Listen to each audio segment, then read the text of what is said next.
What's happening, everybody? This is Adi from Gate 7 International, joined by my good friend Martial Debeau, and we are here for another Sunday of all things Olympiakos. But before we get started, Martial, how are you doing today, my friend? Well, I'm fine. I'm waiting for the first foreign list to arrive. So I have a little bit of peace now without Olympiakos games, but uh, at the same point, I'm very impatient to see the first friendly. How are As you? as are we all. As are we all, my friend. Well, Yeah. it's a very hot day over here on the eastern side, the northeast of the United States. Very hot. Last I checked, I think it was about 33 Celsius, I want to say. Yeah. But it's a hot one. We've got a few things to cover, a lot of interesting things that happened during the week. But before we get into discussion on that, guys, if you haven't done so already, don't forget to like and subscribe. Hit the button at the bottom if you like what you see here. Help us continue to grow the red and white community. Also, I see our good friend here, Gus Drax, has already done it, but check in, say where you're coming from in the chat. If you're a new sub, a new sub or a new commenter. We'd love to say hi, see where everybody is calling in from. Um, a couple of quick messages from our sponsors, of course. If you are shipping anything in and out of Greece, whether it's from the UK, the United States, into the United States, wherever it's got to go, you can call our friends at Piraeus International, www.piraeusintl.com.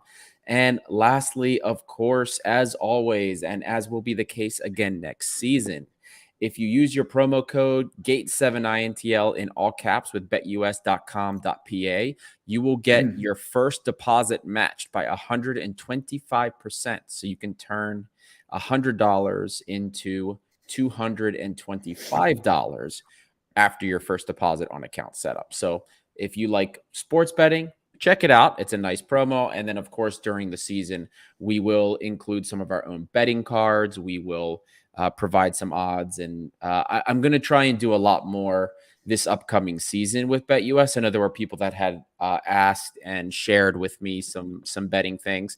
I kind of fell off towards the end of the season with it. I just didn't have time. But this is something I'm going to work on more, is developing more personalized betting for everybody that likes it. A couple of other things as well. The blog is back. A lot of people like to read the articles and the blogs that our blog team does. It has kickstarted with the summer. Costa had a very, very nice article about Coach Martinez and his time at Espanyol and why his time there wasn't so, we should say, impressive.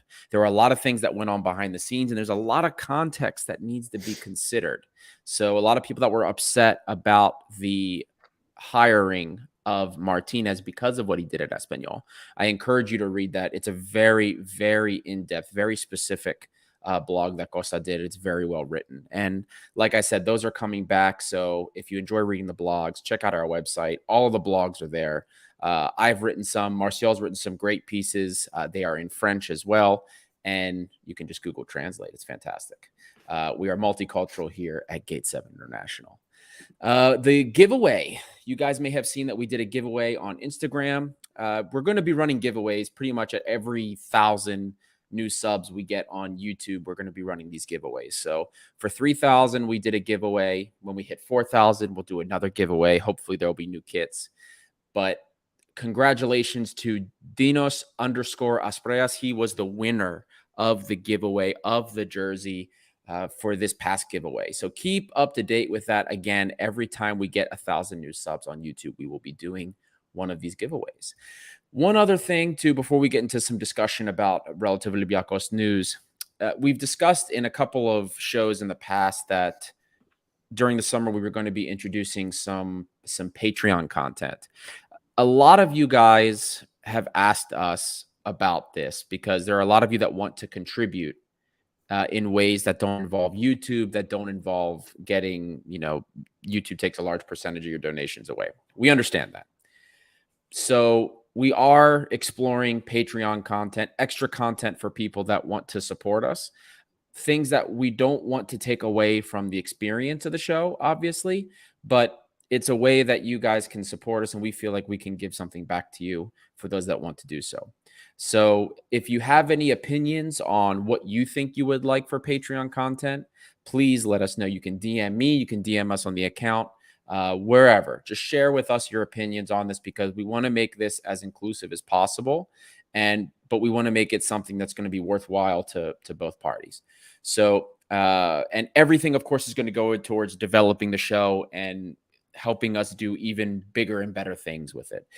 Better equipment, better content, all of those kind of things that right now we've been paying pretty much out of pocket for the most part, but there's more things that we need to be able to get to deliver you guys the best content. So share with us your opinions before we get started on anything, because we really want to know what you guys want. Quick basketball news, Martial, before we get into the football news. Huge for Olympiakos basketball, and we dropped it on our socials yesterday. It upset a lot of people, obviously, because he's a beloved player, but the EuroLeague reigning MVP, Sasha Vesenkov, there are reports that came out of Sacramento, their local news outlets, that were talking about a $15.5 million offer over 2 years for Sasha Vesenkov. A lot of people were upset. A lot of people didn't think that was a lot of money because of the high taxes involved. Guys, it's a lot of money. And don't forget, it's not like there's a 50% tax that everyone loses. You get write-offs in the United States. The concept might be foreign to, but these players can get their taxes reduced based on the travel they have and their expenditures they have for the team. So it's not like a flat 50% that they lose. Obviously, their tax is higher because they're making millions of dollars. So he probably will make in the region net of $3.5 to $4 million a year. But that's the deal that's reportedly being offered on the table for him for Sacramento. And we'll see if he takes it. This would be an unfortunate loss because he's such a great player, so beloved by the fans. We would all love to see him stay. And obviously, stateside, the more we hear about this, the more we read about it, the more we will keep you guys up to date on this news. Now, Martial, we've all, people are already saying they're going to give their kidneys to keep Sasha here. But Michali R9 here is kind of bearing the lead for us. Hello, guys. Before you start talking about signings, rumors, can you first name all the players that are leaving or have left already, including the loans?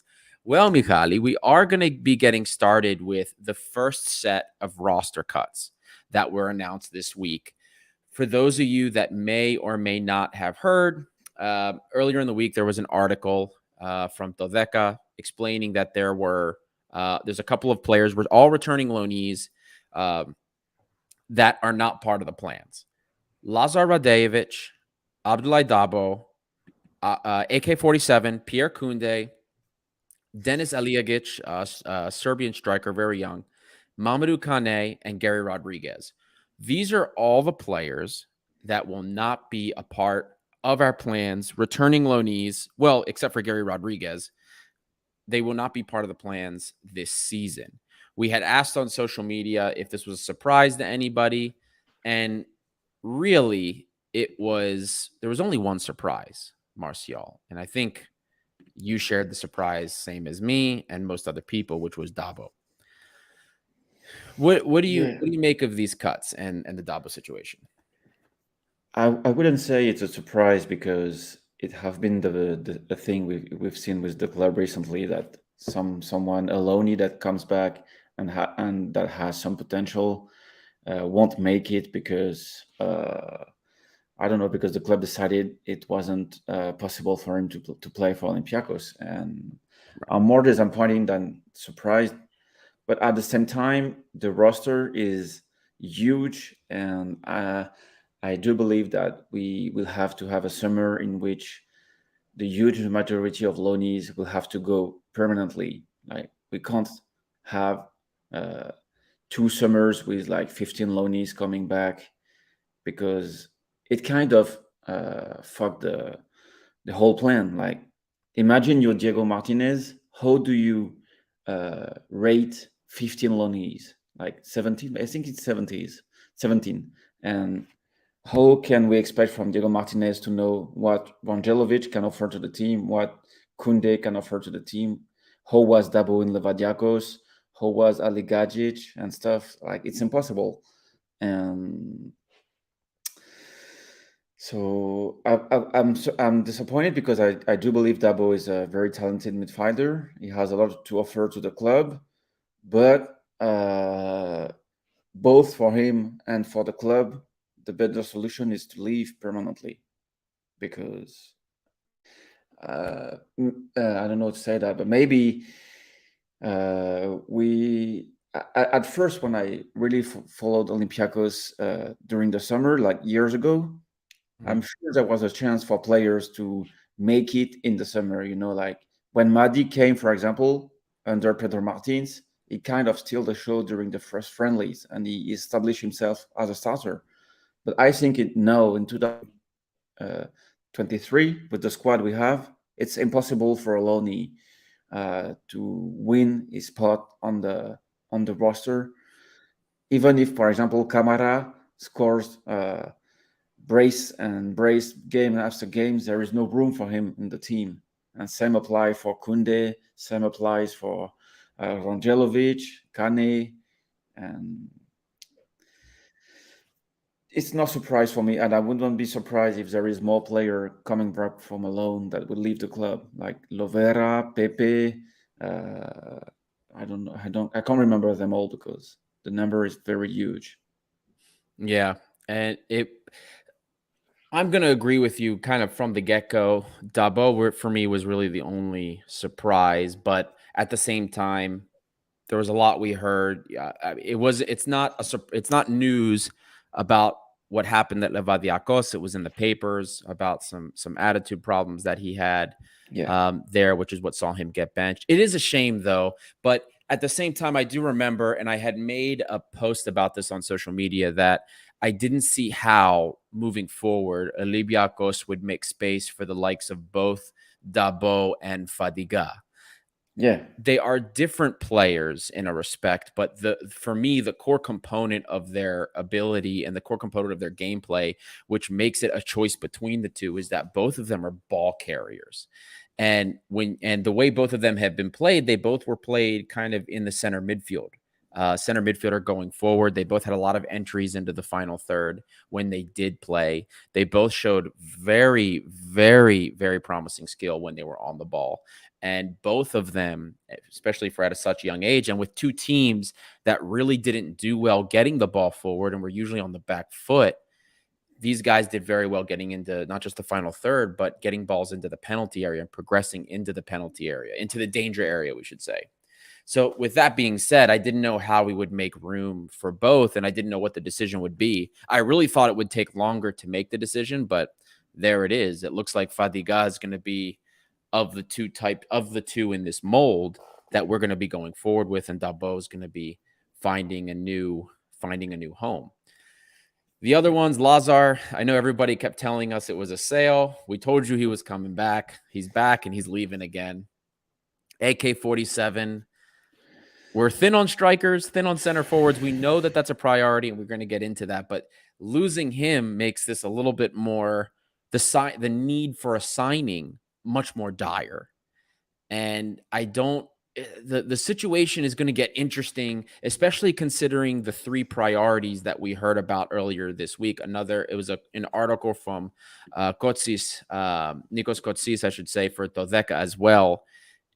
And they discussed our three priorities that we're looking at in the market: defensive midfielder, center back, left-footed center back, mind you, and center forward. So with these cuts in mind, we lost AK-47, who can play as a striker, and we don't have a lot. We've got Hassan coming back on loan. We have El Arabi, who is definitely not the El Arabi we remember from a couple years ago.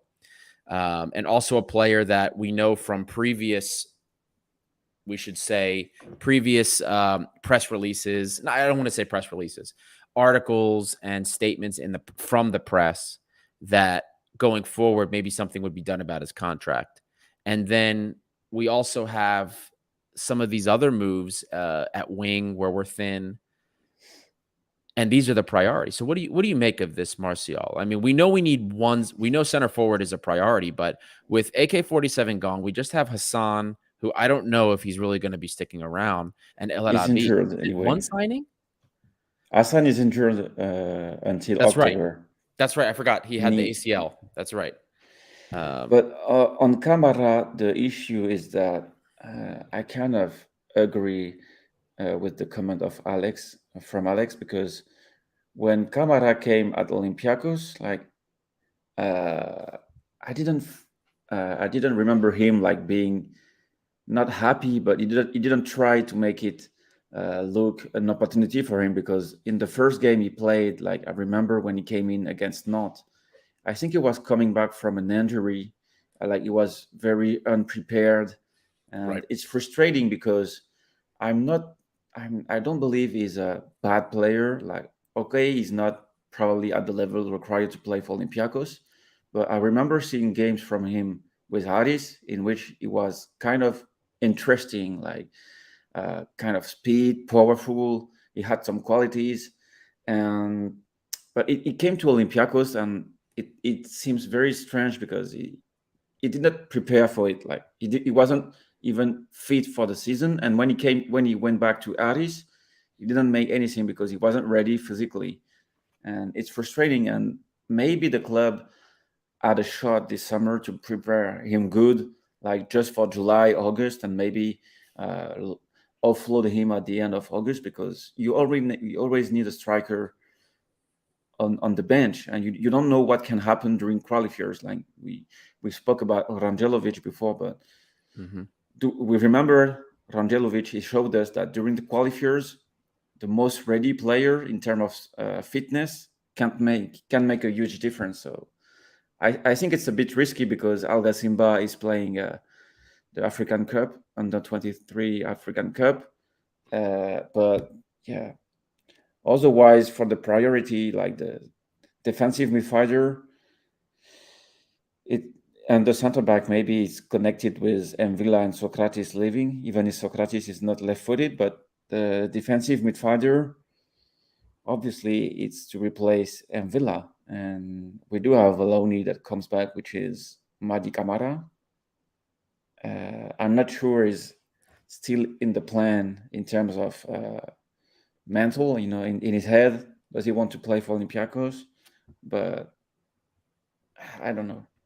Well, And the the, center the forward, yeah, it's a huge priority because there is no qualification possible without center forward for me.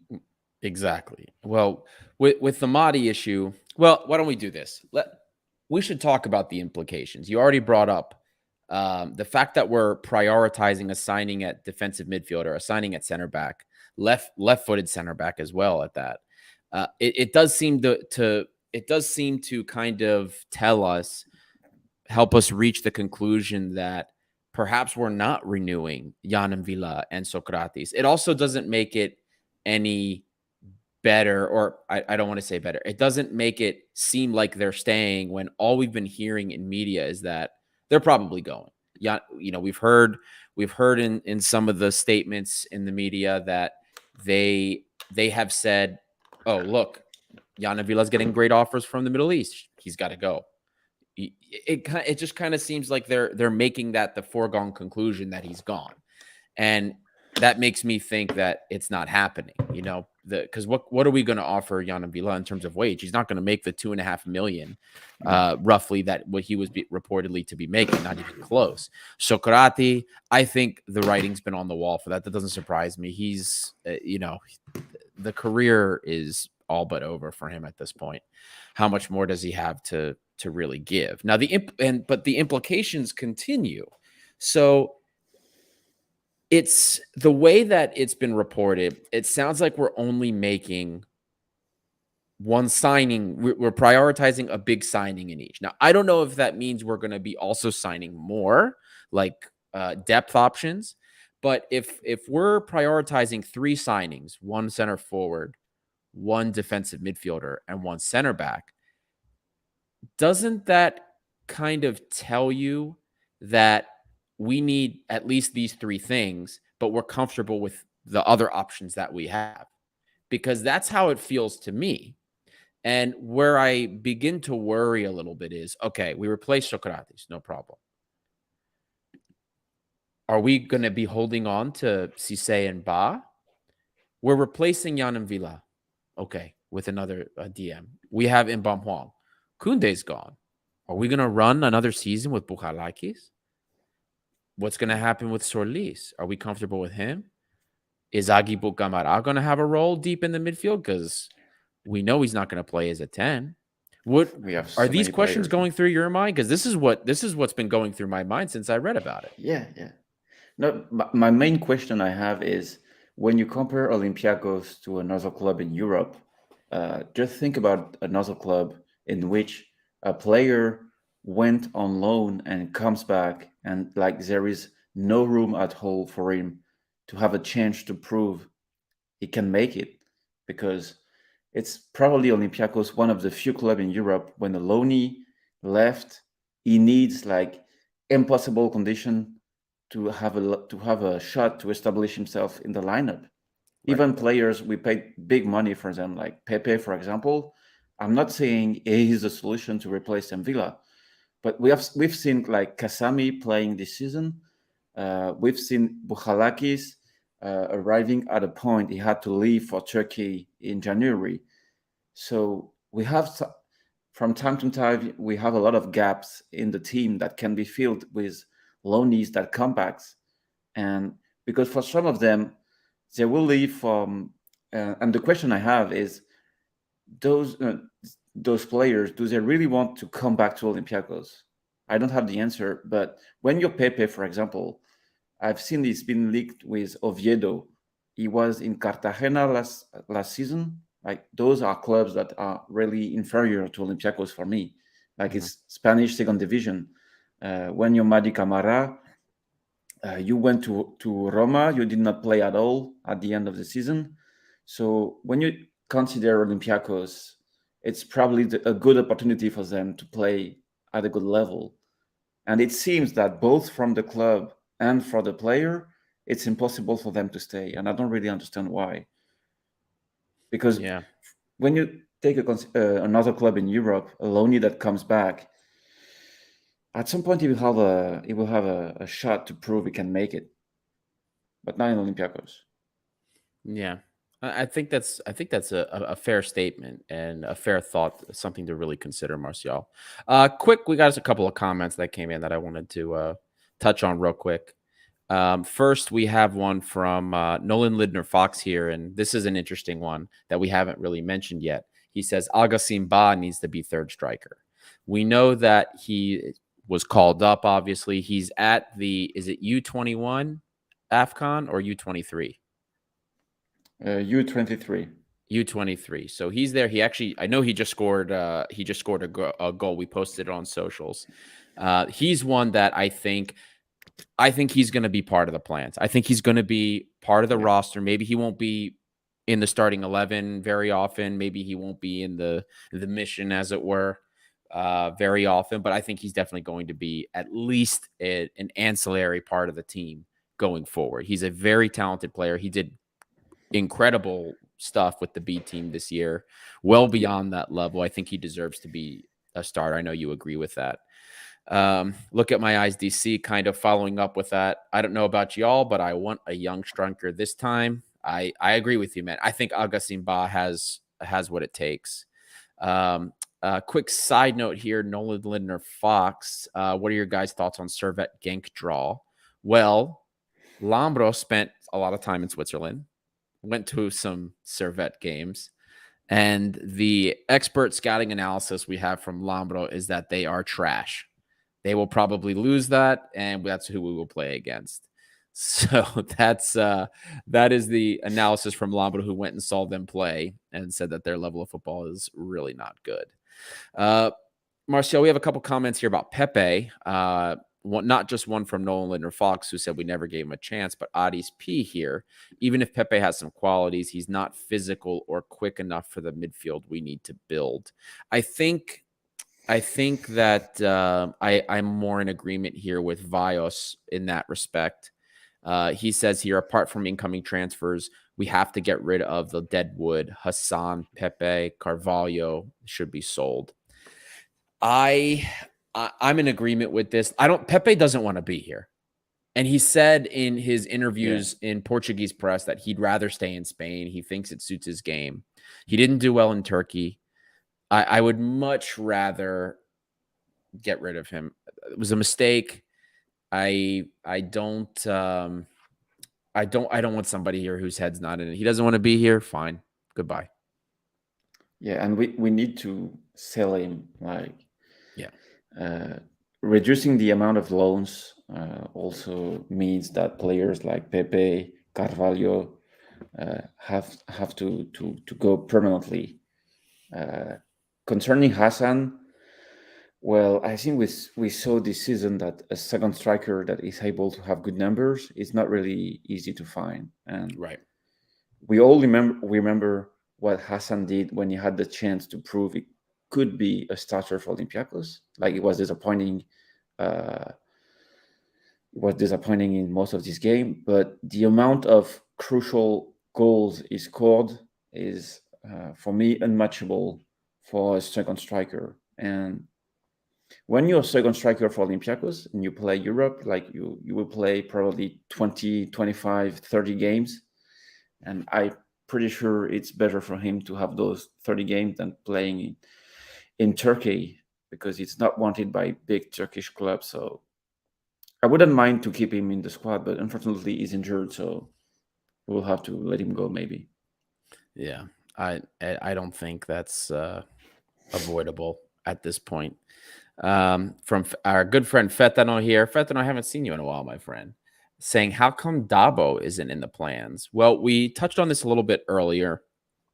Because and Vio also commenting on it that it's a strange case. First time he trusts a technical director so much. We don't think I don't believe that it's related to his talent potential. I think it more was a disciplinary thing. Do you agree with that assessment, Martial? Yes, I would like to add to that Dabo, he barely played in Nantes while being the most talented player probably made in Nantes in the last years, because he had an agent issue, because Nantes is a really poorly run club, because you have to be represented by one specific agent to have the chance to play when you're young. And then he went to Juventus and he played for the under 23 team. And I think what I want to say is that he never had the opportunity to play first team football until he went to Levadiakos. But at the same time, he was never given that chance. So maybe it's related to attitude, to the fact is, uh, most of time he's late for trainings and stuff. Like, it's small stuff, but at the end of it, when it's not corrected, it makes a difference. Right. And because it's not an issue of talent. We've seen it in Levadiakos with a very average team. I've watched the team like many times, many times, and it was the worst Greek team this season because it was very poorly run. And I'm mixed, because maybe he can go on loan, like in France, second division, or abroad, and come back next summer, like with more maturity, with having learned some lessons. But at the same time, I know Olympiacos, and I know that at his position, the time he will be leaving, like, the club would have probably signed 2 or 3 midfielders. So if he did Yeah. not make it at first, probably for me there is no chance he will play for Olympiacos. I might be Absolutely. wrong, but from what I see in the club, I don't believe that the loanees like that will make it at the end of it. He's more Yeah. likely to have a Yanis Masouras kind of journey with Olympiacos rather than the Tsimikas journey. Right. Got a book here from our friend Sci Life Alaka Normal. Olympiakos is the best team in Greece to grow a player's career while also having a great chance to enter in a European tournament, playing against teams he would never imagine. Despite that, Gate 7 makes a far more energetic atmosphere, boosting a player's performance instead of just sitting in a team with no fans, history, or achievements. I think Pepe's fault was that he underestimated the Greek league because of the 2004 final. Um, I definitely agree with the atmosphere. I definitely agree that Pepe underestimated probably the quality of Greece, or at least underestimated what he needed to bring to Olympiakos. Yeah. And maybe before the last couple of years, I would agree with the first part that, because we were in Europe all the time, it was a great chance. We've talked about this before. Olympiakos, for some young, promising players, we offer a great stepping stone to some players maybe that otherwise wouldn't come here. So I think it's a couple of things. Right now, obviously, we don't have that Champions League draw anymore, which makes it more difficult to sign very either promising aspiring talent like Daniel Podense or other players. So that one's a tough one. But otherwise, I mean, in a normal scenario when we're competing how we should be, I would agree with that comment. Now, Martial, we have a lot of comments, so maybe we should probably just segue into this. And guys, there is a poll going on. Check the poll out. Vote for the position you believe is the most pressing to make the signing. We know what the priorities are, but what do you think the biggest priority should be for Olympiacos? In the priorities that were mentioned in that Dodeca article, there were two positions that to me are very important, and to a lot of the commenters that are making some comments here are on their minds as well. What about winger and fullback? In the roster cuts, we lost Gary Rodriguez, who, albeit may not have been a great option overall, was an out-and-out winger. Lazar Radevic, as you already brought up, an out-and-out winger, gone. AK-47, we used him on the wing, I remember, in preseason when we first signed him. Again, gone. We're not getting Sergi Canos back, it looks like. Brentford activated the option. I doubt they're going to sell him to us. Gone. We've seen quite a few wing rumors in the transfer mill, in the papers, but yet it's not a priority. Does that kind of strike you as odd? And then same thing with fullback. Here we go. We lost the rumor that Oleg might move on. Doran Leidner, one of our up-and-coming starlets, is pretty much out for half the season with his ACL injury. We have Gitsos coming back. We have Ramon. May still need a more veteran presence there, like Oleg, to stay, despite what everybody maybe wants. At right back, we only have Rodinei with maybe Adrutsos or Vrusai, God forbid, if they back him up. We have nobody else. Did it surprise you that in that list of priority signings, there was no winger? There was winger and fullback weren't mentioned? Yes and no, because the winger and fullbacks were probably the two positions in which we needed signings for like 2 or 3 years. Like, I can't remember the number of article I've been reading. Like, Olympiakos will get wingers, Olympiakos needs a fullbacks, need a left back, need a right back, and stuff. So I think we do need a right back at first, because we only have Rodinei, and I don't want to see Andrutos and Vrusai playing at that position. Even if I do believe that for Andrutos, it's kind of locked for him, like, to play as a right back. For the fullback, for the left back, sorry, I do see Oleg playing at least for the whole summer, because we don't have any other solution. I don't think Ramon is ready to play. Maybe Kitsos is more ready than Ramon.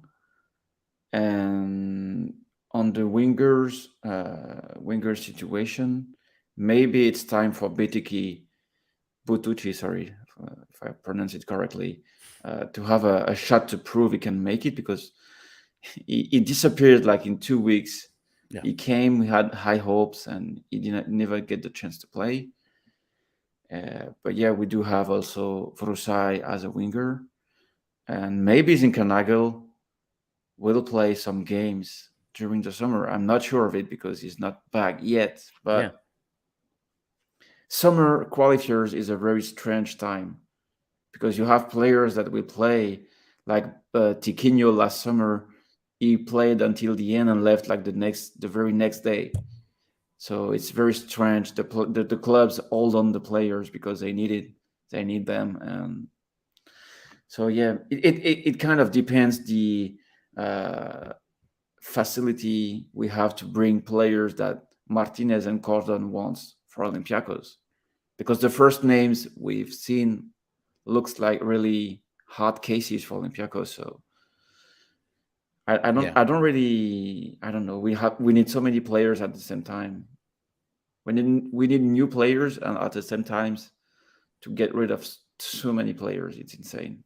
Yeah, it's kind of a similar issue that we had last summer that we talked about it, but that was also because we had so many coaches. Everybody kind of brought in, between Martins and Corberon, their own players. And then when they both left, we still had to bring in more players to fix things. And Michel had to send a whole bunch on Exodus. So it's kind of a little bit of the same issue. The only thing I could think about when I saw that was we're putting out the fires that are in front of us first, right? So winger and fullback, maybe in the club's eyes, our needs aren't as drastic as they are at center back, at defensive midfield, and at center forward. Center forward, I think we can all agree. Once we lost Bakambu, we need something. Doesn't matter who our second or third option is, because we definitely have players that could make that up. But we need a number one. We need a number one striker, a Bakambu replacement. That's first and foremost. So that I don't think anybody disagrees with. The defensive midfield thing is okay.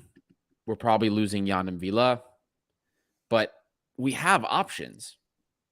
We know that a day in, day out midfielder for us is Hwang Baum. Regardless of the scheme we play, he's going to be the first name on the team sheet. It's doesn't matter what scheme Diego Martinez runs. The problem is, who's he going to put next to him? And I don't think, you think of the names that can fill that role. Bukhalakis, okay, probably not. If Solis gets called up into a major role, what kind of role can he play? Well, definitely not a distributive role like Yann Villas. Okay. He would be more of just a guy it's going to cover space, get the ball, distribute to whoever's probably next to him.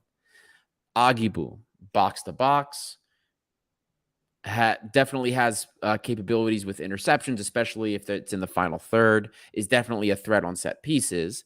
But again, not really a big, capable distribution expert, we'll say, which is probably why we're being linked so much to who's the defensive midfielder out of Spain we've been linked to, Martial. Why is the name escaping me? Oh my God, I can't believe I'm forgetting about it right now. The dot there? Thank you. Yes, thank you. So maybe that's probably why that's a priority, because we don't have anybody right now that can do what Jan and Villa can do, aside from a guy like Bukhalakis. But that Bukhalakis has a lot of negatives that come with him that people don't like. So that explains why that's a scenario in where we need a signing. Center back, Socrates is gone, and we've been hearing that probably Ba and Cisse are going to be out too. Yeah, they're still here. We haven't sold them yet.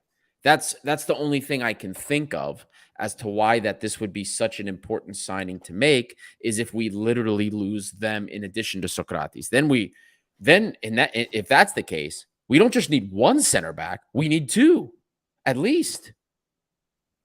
And that's including if you're going to promote somebody like Pagaglianis or Kaloyeropoulos, who hasn't re-signed or renewed his contract yet. You know what's something that is probably, I think something is not really said enough. It's that the B team season ended super late.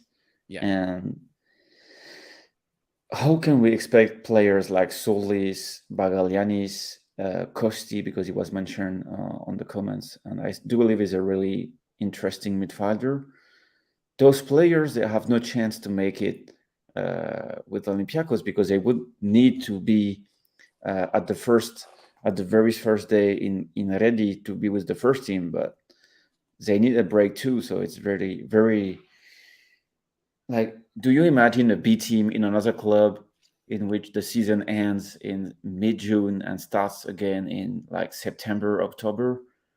B team player usually are the core of the I don't know, say of the summer preparation, because you need youngsters to fill gaps, because you expecting new players and you have to make a space for new players to come. And probably the club should have say to Sorlis, Costi, Bagaglianis, okay, cut the season earlier, take your holidays from now, and be there for the comeback of the team. And Kalogeropoulos, I think, is going to play the Euro under 19 with Greece, so he won't Right. be there anyway. Uh, and the center backs is a pending issue since a long time, probably since Manolas came and Yeah. Socrates came. It wasn't at the same time, but I think the it all went uphill since Semedo had issues with the law, I should say. Yeah. And when Semedo got in trouble, we never find someone like him, and No. we put player on the lineup, out of the lineup, on the lineup, out of the lineup, and we need Socrates, Cisse, and Ba to leave, but at the same time, we need center backs to play. Yeah. And I wouldn't sell Cisse and Ba until someone else came. Look, I'm in agreement with you. I'm in agreement with you there. I'm just saying, based on what we've been, if you look at the actions that have been taken by the club, if you hear some of the things that have been said, it just doesn't feel like they are staying. That's how I see it. If they do stay, great, then maybe that solves a problem for you. But I have a feeling that we're not going to see them in the red and white when the summer is ending. That's just my personal feeling on it. Martial, Right. this question by Fetano, does this make the problem better or worse? Doi to the midfield, he says.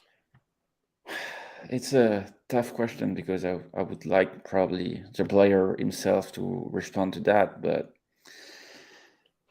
I think it will be more useful for the team as a midfielder, but he's established himself as a centre back, and I'm not sure he want to miss that opportunity to be an Olympiakos starter, saying like he does not want to play as a centre back anymore, because he could even be a Greek international in the future, Right. while being a centre back. So it's kind of sorted out, but I know it's really a difficult thing, because we've seen like what happened to Androussos, and I'm not really a fan of player that goes from one position to another, even if a defensive midfielder and a center back is not a change that is that big from being a midfielder to right back.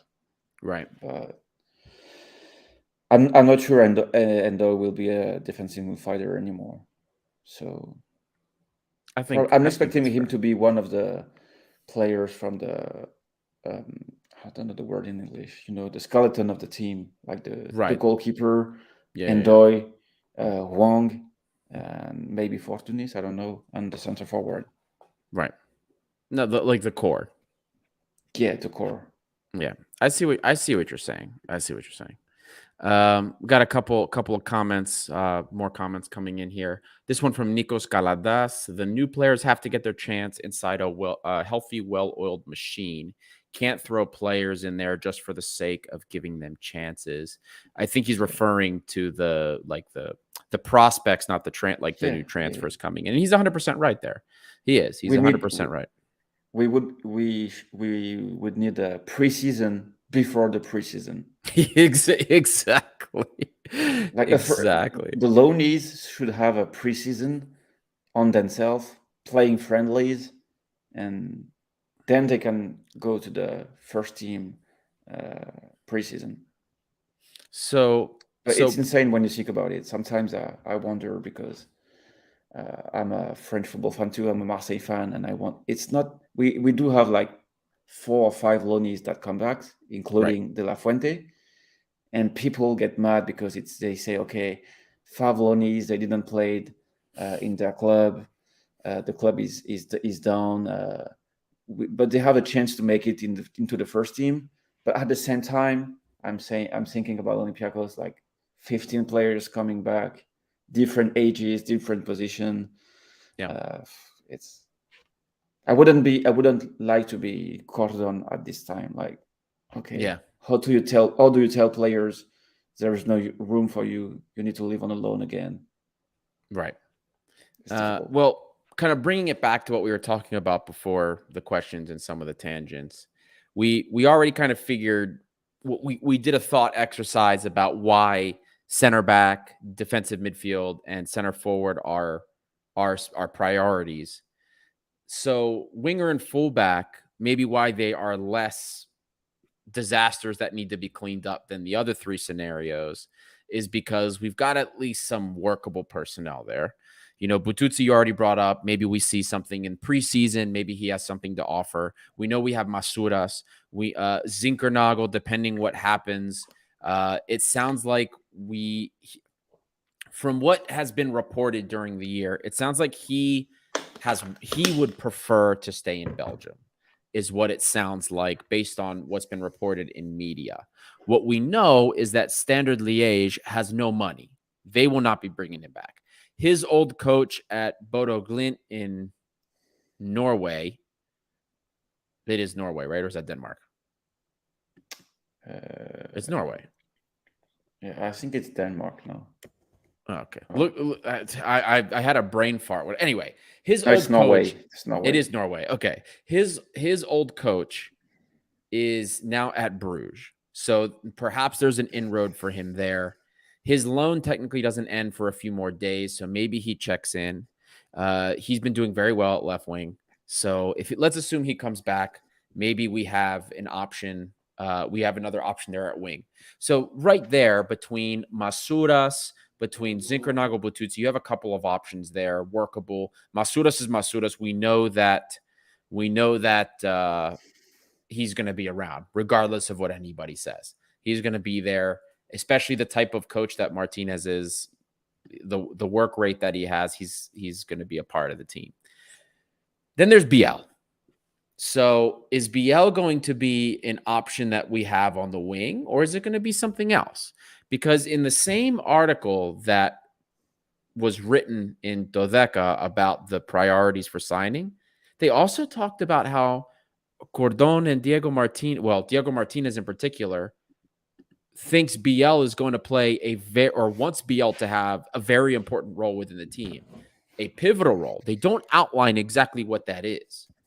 But if he's going to have an important role in the team and the coach believes he is, then that to me indicates that he's going to be an option, maybe playing in his original position, not playing on the wing. What do you make of the BL situation with the fact that they report he's going to be very important under Martinez's system? I do believe it's a very good news because I wasn't a big fan of BL this season. Probably Right. I've said it many times because I do believe he lacks handy product and maybe some character sometimes to in big games, maybe like attitude. But otherwise, first of all, he had good numbers this season while playing out of position. And secondly, we paid big money for him. And the real improvement I'm expecting from Olympiacos is giving a player a second season to prove he can make it. Yeah. Because You spent too I'm not, I'm much. not, yeah, I'm not comparing Onyekuru to Beal, but Right.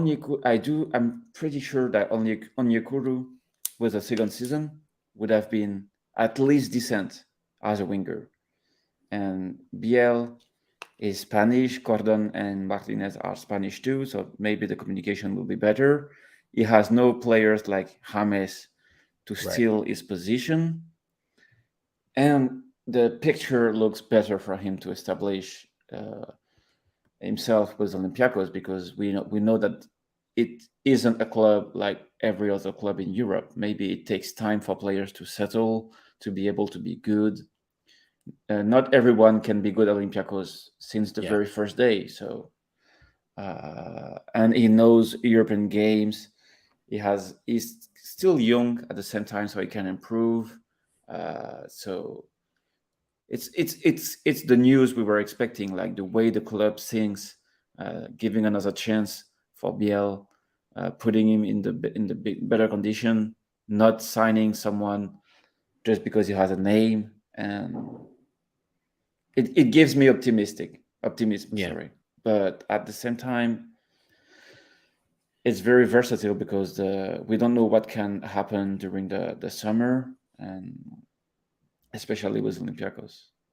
But a Right. Biel replaced at this position, it's already enough to beat Servette for me. Like with the team we have right now, Biel playing at his position, the question mark being the center forward. But apart of that, Yeah. we're still a good team. Comment coming in here from Danis TSN. Hi guys, I have a bad feeling that we won't get our main transfer targets by July 5th.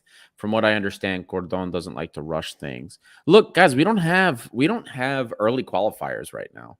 Our qualifier doesn't begin until what, second week of August, Martial? That's correct, or is it first week of August? Yes, I think it's second week of August. I thought it was second week of August. So it's not like the last couple of years where we're playing qualifiers in July. We're not in a rush, and that's a good thing. Don't get a bad feeling, because it's not something to feel bad about. We have time to prepare, and right now the way things are assembling for this rebuild is how we should want a club to be run. We took time, we found a sporting director, somebody that is going to be putting the project together. The coaching situation, I think, probably took a little longer than we wanted. Maybe we didn't get the first target we wanted, but look, it's there. They seem to be on the same wavelength about things too, and what they want. They came to the conclusion about what they wanted collectively. So right now, things are kind of going at least better than they were last year. So don't have a Yeah, bad feeling about that. We have now time. We can get a nice preseason in. The coach is going to see the coach, and Gordon, I'm sure, will be in his ear the whole time. They're going to see who will and won't fit the system. Right now, we know there's three priorities. Maybe afterwards there's more, maybe there's less. We'll find that out. But we have time now. This is a good thing. We're not under the gun like we were before with Champions League yeah, qualifiers. So yeah. I don't think that's something that we should worry about. Vageli Selidakis here. Masuras needs to be sold. Not happening, my friend. It's not happening. He's sticking around for a very long time. Also, I think apart from the players we could get, what will make a difference for me is um, the way the team will be prepared physically. Because Yeah. last summer, I'm still sure, and I still believe that it wasn't a matter of level.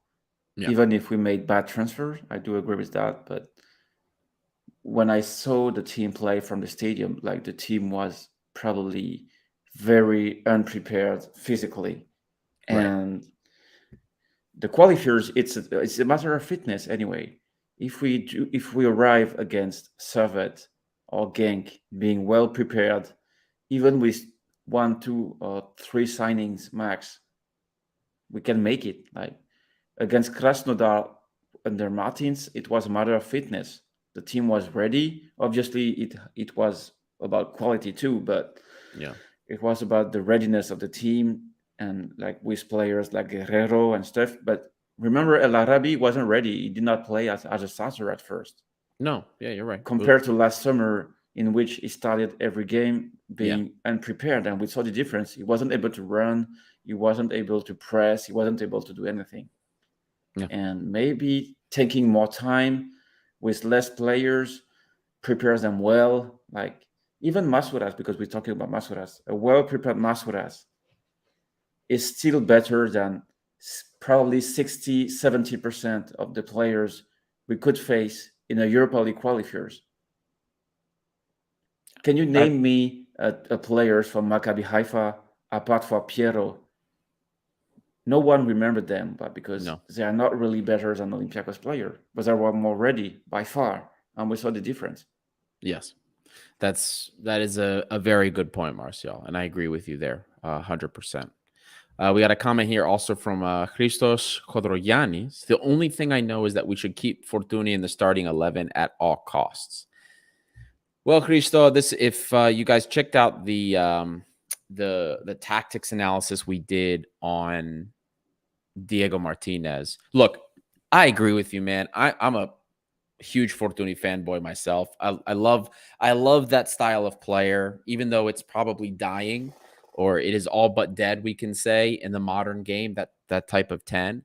I think that right now we don't have a lot of other creative options, unfortunately, that we can rely on. But don't be surprised if you see a cap on his value in the systems that Martinez play. I'm just putting that out there. Not that I don't like him, not that I don't value him as a player. I'm just saying, don't be surprised if you see a little bit less value or a little bit less productivity in the performances of Costa Fortuni as a starter, at least this season under Diego Martinez. And guys, we're going to get through a couple more comments, and then we're almost coming on an hour here. We're going to be closing up. Not a super long show today, just something to touch on with some of the stuff that was going on, at least during the week. But we wanted to touch on your comments at the very least. Feta, thank you, my friend. I would start Adi in the midfield. I can't run for 90 minutes, but I would gladly play in the midfield. Lucky Gavalas, BL to be effective in his position needs to at least 3 other players to storm in the box on a regular basis. And if we had these, we wouldn't need a BL.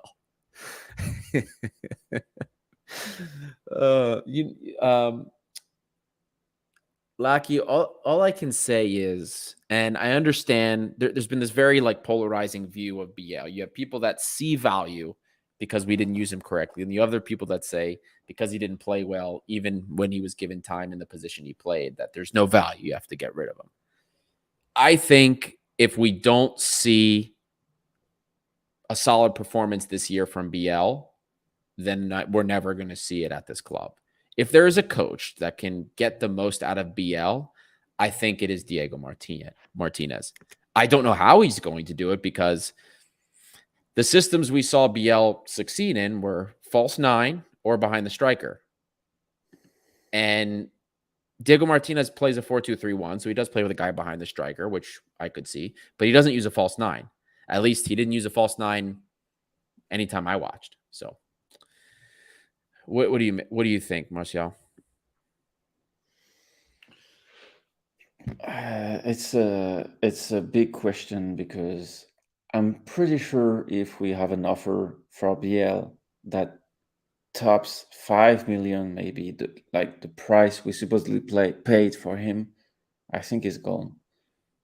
But at the same time,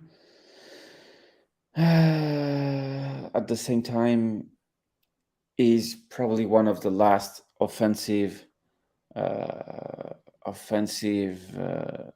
security we have in the team right now, because the question mark exists about El Arabi. Valbuena is out, James is out, Bakambu is out. So if you don't have BL in the better condition, you have basically no one until a striker comes. So I'm not expecting anything about him. Like probably the sale will be Zinchenko and not BL. Yeah, because Zinchenko does not really want to be here. I'm afraid. Right. That's how it seems, at least, and we'll know more about that. Zach V here taking exception to what I said about Costa. Come on, man. Since when is Fortuny a type of 10 that is no longer needed in modern football? Come on. Zach, if I don't think I said he's no longer needed. I just said what I meant to say was that that type of player, that type of 10, it's getting phased out in modern football. I don't remember saying it's no longer needed. I thought I said that it's disappearing. That type of position. Whether you like it or not, it is. There's so much more being asked of these players now. They have to be able to play out wide. They have to be able to track back. They have to do a lot more. Modern football is changing.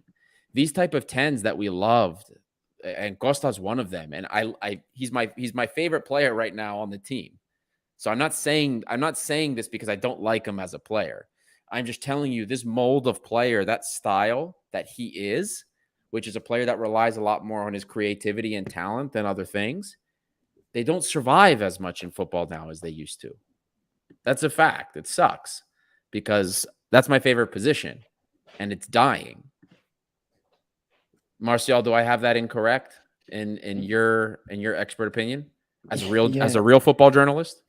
I kind of agree with what you say, and it reminds me Zidane was on French TV today, and he said he would struggle in modern football because he had physical weakness on his game, and he's saying like 2023 football is very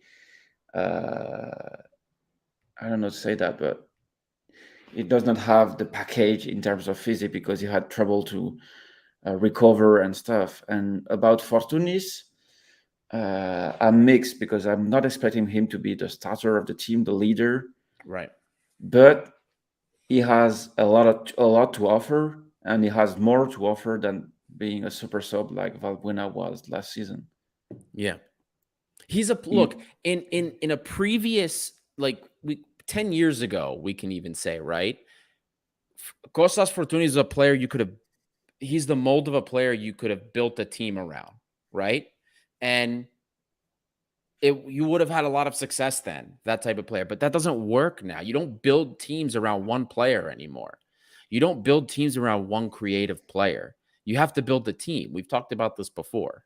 So and aside from the fact that he's also getting a little bit older, I also don't see that him being a regular day in starter for the team this year. I think he's going to be like the super sub. Do you remember in Martins' third year after Costa came back, I think it was his first ACL injury, and he was being used as like a super sub and having great success? Then I kind of see that being a similar context for how he plays this year. I hope he has an important role with the team because he's, like I said, he's my favorite player. But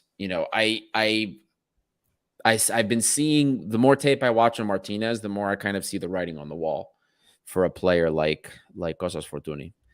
Martial, we're a little over an hour here. I think we've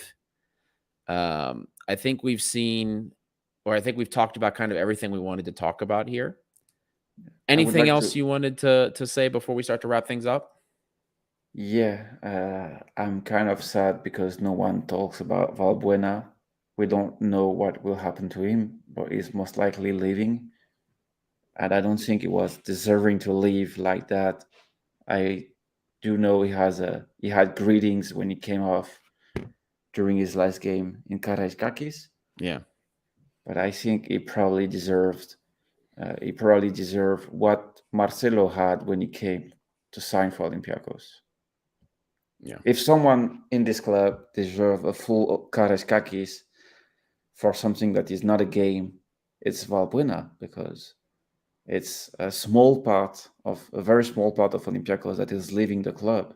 And I hope he will have, I don't know, like when Valverde came back with Barcelona to play Champions League, like it was kind of a magic moment. So I hope Valbuena will have something like that, because he deserves it both as a human being and as a player.